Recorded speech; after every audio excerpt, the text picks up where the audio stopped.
ನೋಡಿ ಅದು ಸ್ವಲ್ಪ ಇಷ್ಟ ಆಯ್ತು. ಆಮೇಲೆ ಫ್ರೆಂಡ್ಶಿಪ್ ಬೆಳೀತು. ಆಮೇಲೆ ನಂಬರ್ಸ್ ಎಕ್ಸ್ಚೇಂಜ್ ಮಾಡ್ಕೊಂಡು ಫೋನಲ್ಲಿ ಮಾತಾಡ್ತಾ ಇದ್ವಿ. But it was not for long time. I think it was hardly for 4-5 months. Okay sir. ಆಮೇಲೆ ಪೇರೆಂಟ್ಸ್ಗೆ ಹೇಳ್ಕೊಡಿದ್ವಿ. ಪೇರೆಂಟ್ಸ್ ಸ್ಟಾರ್ಟಿಂಗ್ ಅಲ್ಲಿ ಒಪ್ಪಿಲ್ಲ, ನಮ್ ಕಡೆನೂ ಅವ್ರ ಕಡೆನೂ ಯಾರು ಒಪ್ಪಿರ್ಲಿಲ್ಲ. ಆಮೇಲೆ ಹೆಂಗಾಗತ್ತೆ, ಇವನು ಆ ಕಡೆಯವನು ನಿಭಾಯಿಸ್ತಾನ, ಏನ್ ಮಾಡ್ತಾನ, ಹೆಂಗಿರ್ತಾನ, ಇದು ಅಂತ ತುಂಬಾ ಪ್ರಶ್ನೆಗಳು ಬಂದಿತ್ತು. ಹಾ ಸರ್.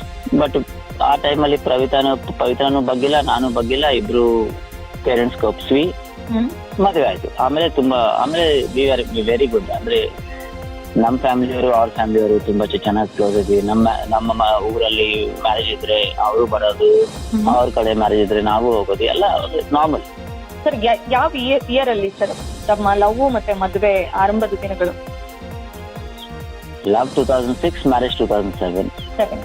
ಎಲ್ಲಿ ಮದುವೆ ಆಗಿದ್ದು sir? Sorry, Bangalore, Srinivasa choultry. Okay. ಯಾವ ಏರಿಯಾ ಸರ್? ಸಾರಿ,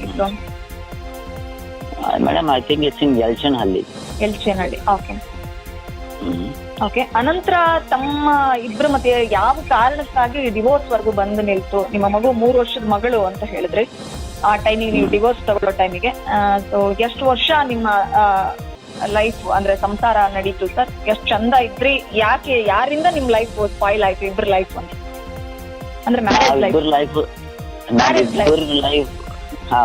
ಲೈಫ್ ನಾವಿಬ್ಬರು ಮಧ್ಯದಲ್ಲಿ ಯಾರು ಇರಲಿಲ್ಲ ಮೇಡಮ್. ಓಕೆ.